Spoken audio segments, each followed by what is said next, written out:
Today we're gonna play the first rule of punk. So it's gonna be chapter 16. Here we go. I watched as our lunch lady slapped food onto trays. They're like artists, right? Joe said, sliding his tray down. Like Jackson Pollock in Hairnets. Who's Jackson Pollock? I asked, nodding at the green blob a lunch lady offered. He was a painter, Joe said. He worked by dripping and splashing paint on his canvases. Who knew you were such an art nerd? I said.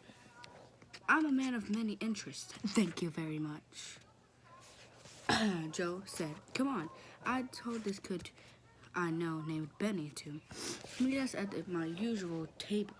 If you're serious about this band thing, you're gonna want him to know too. To know him too. The slapping and dripping of food was so mesmerizing that I couldn't notice the pile of cilantro that the lunch lady dumped on my serving of guacamole until I slid off the line.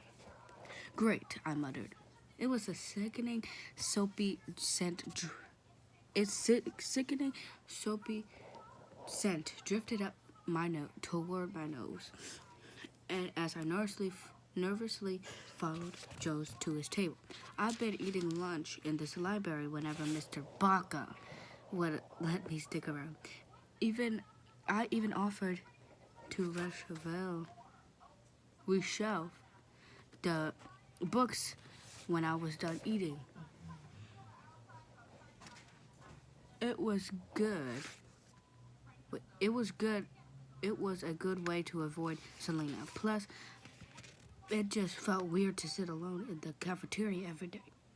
Hey, Ben man, Joe said, and slapped hands with the boy at his table. It was a tall kid I met in the lunch line on my first day. This is Maria Luisa, dude. My boo, I corrected him and sent my tray across from Benny. Hi, fan of the orange blob, huh? Benny asked. Yeah, I guess so, I said, looking down at my double serving of sweet potatoes with butter and cinnamon. Benny here just joined the school marching band, Joe said. We used to play together in this Kid Mariachi group back in the day, Joe said.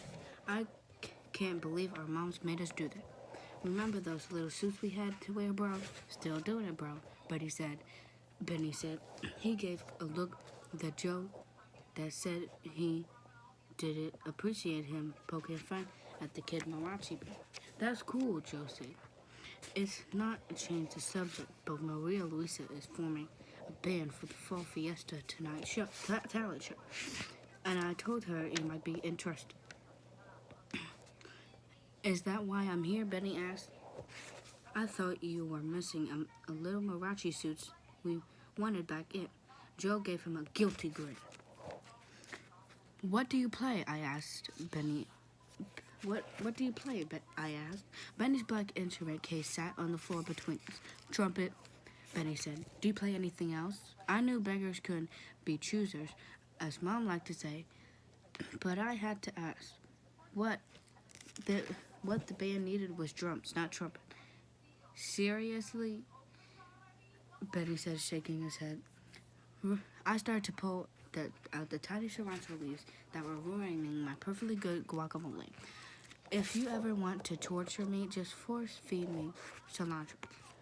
Mom jokes that my diluted Mexican genes, that it makes taste soapy to me. If you don't want those, you can drop them here, Benny said, pointing to his tray. I flicked the leaves onto the tray with my plastic spork. Auditions are next week, I said. We don't have a lot of time, so we need to know now. Actually, I was thinking of playing with some of the kids from band class, Benny said. Come on, old pal, Joe said. We could use a real musician like you. Joe gave Benny what I assumed was his sad puppy dog face, but I put my palms together, pleading, and smiled hopefully. I don't know Benny, but I really wanted this band to happen. Benny looked between me and Joe like we were pathetic, then shrugged. What's your plan? He asked. Yes! Joe had out his fist for us to bump. I never bumped fists with anyone, but Benny bumped one, so I did the same. Well, I guess we need a name for starters, I said. Ooh, what about Los Rotos? Joe asked. That's good, right? Yeah, Benny said. We could wear Lucha Libre masks and like Mil Máscaras and Rey Mysterio. Why would we do that? I asked. Do, Joe said, shaking his head. Los Rudos are the bad guys in wrestling. Oh, I said. I don't know. It probably gets really hot in those masks. How about that atomic fireballs? Benny said, holding up a red hot candy before popping it into his mouth. I kind of like that, I said. It's punky. I opened a notebook and wrote down the names he come up with so far. Botched manicure? Joe asked. I read it in the magazine at the dentist's office. It sounded gnarly. Gross, I said. But I wrote down anyway. What about Dorothy and the Flying Monkeys? I asked, like in The Wizard of Oz. I assume we're the Flying Monkeys? Joe asked. He and Ben looked at each other and frowned. But I smiled as I wrote it down, picturing Joe and Benny in those funny little hats and jackets. We didn't get a chance to move on to the next suggestion because Selena walked up with Diane and a couple of boys in tow.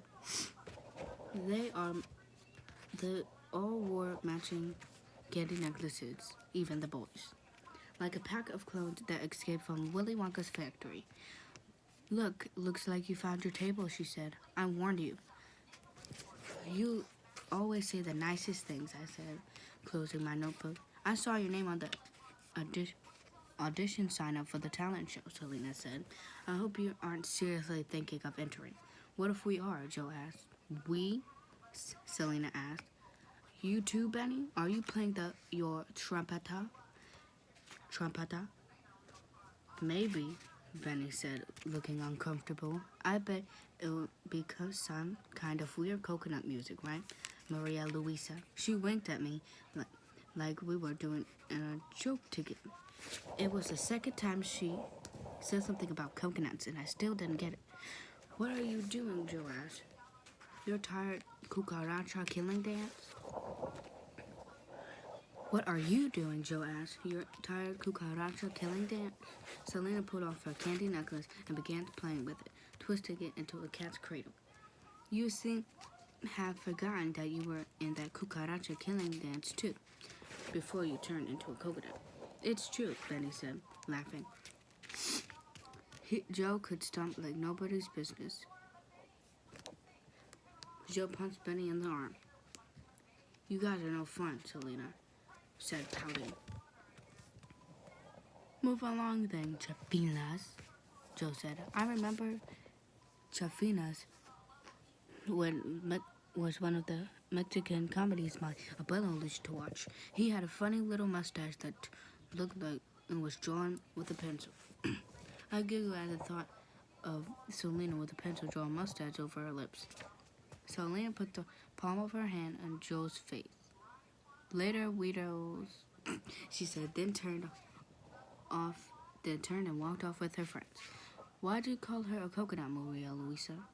Why did you let her call you a coconut, Maria Luisa? Joe asked. I don't even know what that means, I said. A coconut? Joe and Benny looked at each other and laughed. Brown on the side, white on the inside. Benny said, get it? I could feel my ears burn. Suddenly, the joke made sense. Forget her, said Spotted in her direction. I'm hyped about this band. We can practice in my basement. Okay. My mom has stuff in here from her band's days when we could probably use. Time out. We're going to read the rest of this page, then I'm done. Don't we need a fourth person? Benny asked. Right. No, we're a three-person band. I'll play the guitar, Joe said. Maria Luisa. You're good to sing, right? Malu, I said. It's Malu. Wait, let me start that again. I'll play guitar, Joe said. Maria Luisa, you're good to sing, right? Malu, I said. It's Malu. I would have felt more annoyed that Joe kept calling me by my full name, if not the news I gave him I had to sing. What had I gotten myself into? I guess. That I had to sing. What had I gotten myself into? Well, I guess. Okay, and then there's this page, and then we are done. It's a lot of pages. It's just... I can play bass, Benny said. I mean, I don't know how to, but maybe I can figure out. We need a drummer, too, I said. Don't forget a name and a song, Joe said, and probably some skill, Benny added. Thanks for the reminders, I said, but I bit into my quesadilla, wondering if this would be too much work for a group with no experience. It's too much, just too much, girl. It's too much, just too much, girl. I said, it's too much, just too much, girl. It's too much, just too much, girl. Hey, why don't we mess with Selena and call ourselves the Coconut? Wow, that's a really good name. I like that. Yeah, I like that. He and Benny corrected, but I wrote it down in my notebook. I chewed on my cap. What about instead of the coconuts, we're the cocos? Oh, this is right here. I got it right there. The cocos. Easy. I asked. I was just kidding, Joe said. And no offense, but that's pretty awful. No, it's not. No, it's not, I said. It's a short for coconut, but it's also like for the Go-Go's, you know? It's like for the Go-Go's. You know that band that plays from the 80s? I was talking about, ask your mom about the Go-Go's. I said with a sigh. Benny and Joe looked at me like they had no idea what I was talking about. Ask your mom about the Go-Go's, I said with a sigh. She'll know. Anyway, coconuts is supposed to be an insult, right? So we use it in our own way. Then it isn't. That's totally punk rock. Whatever, Joe said with a shrug. Let's just go with that. Really, I asked. You should care more. It's our band name. Like you said, Joanne. We don't have a lot of time to waste. Okay, I'm gonna read 2 as I walked. I like the cocos, Betty said, even though I'm not a coconut for myself. He laughed. I looked down at the page of my notebook, then at Joe. So we're the cocos? He cupped his hands around his mouth like a megaphone. Senoras and senoritas and senors, put your hands together for the cocos. We all laughed. We had a name. By the time the bell rang, we had a plan to meet at Joe's the next day after school. Okay, I'm gonna read the whole page and then that's done. As I walked through the class, I spotted Ellie's messy. Bye.